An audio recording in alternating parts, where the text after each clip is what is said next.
Today I'm sharing something deeply personal, the results of my legal case about language. You won't believe what happened. Let's start with how this all began. So earlier this year, I wanted to start this YouTube channel, and at the same time, I thought it'd be smart to also earn some money on the side.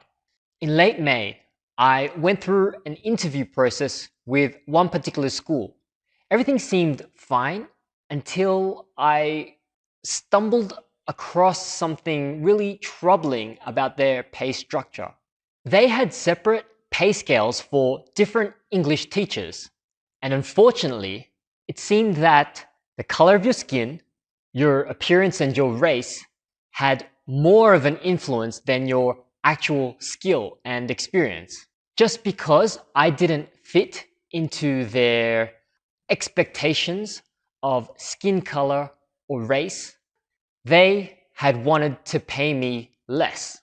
As someone who grew up in Australia, and I'm a native English speaker, and I've got degrees from top universities, this all came as a total shock for me. Deep inside, I knew it wasn't right what they were doing, and I came to a point where I had to do something about it.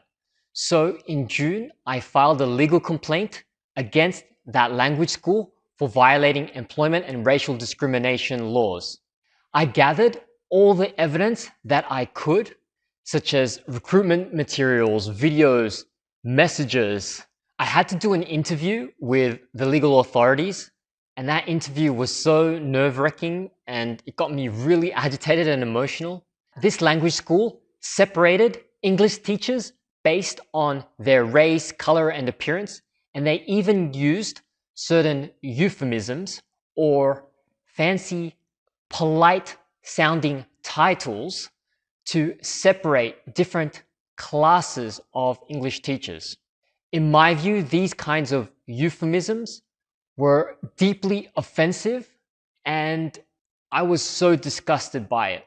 It undermined my qualifications and experience, but also the qualification, experience, and skills of other English teachers who may not be what you expect in how they look or their ethnic background. They believed that it was actually how I looked that was actually more important for teaching the English language. Fast forward to August, and I was informed that there would be a hearing regarding my legal case later that month. And I was really surprised to find out that there would be representatives from the language school there at the hearing. I was expected to actually go as well to that legal hearing, and I actually felt a lot of fear and anxiety. I had already shared my side of the story when I did my interview and filed my case, but I would have to relive those moments all over again if I were to go to this legal hearing in front of the language school that I had accused of doing me wrong. Thankfully, I was told that I didn't need to be there. It was okay because I had already submitted all of my evidence. Then in September, the long-awaited letter arrived. I was nervous but hopeful. What would the verdict be? So this letter talks about the outcome of the legal hearing of my case about language and discrimination. Now, in this multi-page document, it goes through what happened in the legal hearing and the conclusion. Firstly, it goes through the arguments from the language school, which I thought were quite interesting. Again and again, they denied doing anything wrong. They said that they weren't engaged in discrimination at all. And in their point of view, non-native English speakers who are from Asian countries are seen as less qualified. And in their opinion, they had wanted to put me into that group of non-native English speakers from an Asian country, and therefore, in their minds, they could pay me less. But here in the document, it also talks about my argument, which counters theirs. And I say that actually I am a native English speaker. I grew up and was raised in Sydney, Australia, that I studied primary school, high school, and university there in Oz, that I graduated from top universities, and I should therefore be paid what a native English speaker should be paid. Overall, the language school was arguing that because of my appearance, I should be lumped into the group of non-native English speakers who are from less developed Asian countries. Whereas my argument was that just because of my Asian looking face and my ethnicity, background, and race, I shouldn't be discriminated, and in fact I am a native English speaker. Just because I have a beautiful Asian face, this doesn't make me less capable nor less qualified to be a language teacher.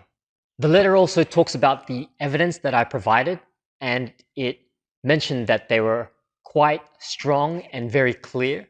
It showed that the mobile messages that were sent between myself and the language school showed that the school was discriminatory, and that the YouTube videos that they had put out did show biased, racially discriminatory recruitment practices, and all of that was laid bare.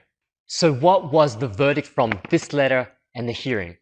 Now, the committee members of that hearing unanimously agreed in my favor. They stated that I had been subject to racial discrimination and employment discrimination. One of the quotes from the letter lays it out plain and simple. It says that clearly the respondent's pay structure wasn't based on measuring the ability or experience of the job seeker. It was based on race or place of birth. They found that the language school had violated discrimination laws, and they fined them around $10,000 USD. Now, after all of that, I felt really relieved, and I felt vindicated. I felt that I had been proven right, because for so many months, I was questioning myself as to whether what I had experienced really was discrimination or I was just going nuts. It wasn't clear to me, and there were debates from different sides as to whether it was right or wrong. But for me, in my heart and in my gut, it truly was wrong. And this letter and this verdict and the hearing, it helped to prove that what I believed was right and was just. So I'm glad in this case that justice has been served. That $10,000 fine doesn't actually go to me, if you're wondering. It's just a penalty for that language school. And I wasn't doing this case to gain any recognition or to make any money. I just wanted to set things right in the world of language learning and language teaching. And I hope other language schools and language learning companies out there don't engage in that kind of behavior. So what happens next?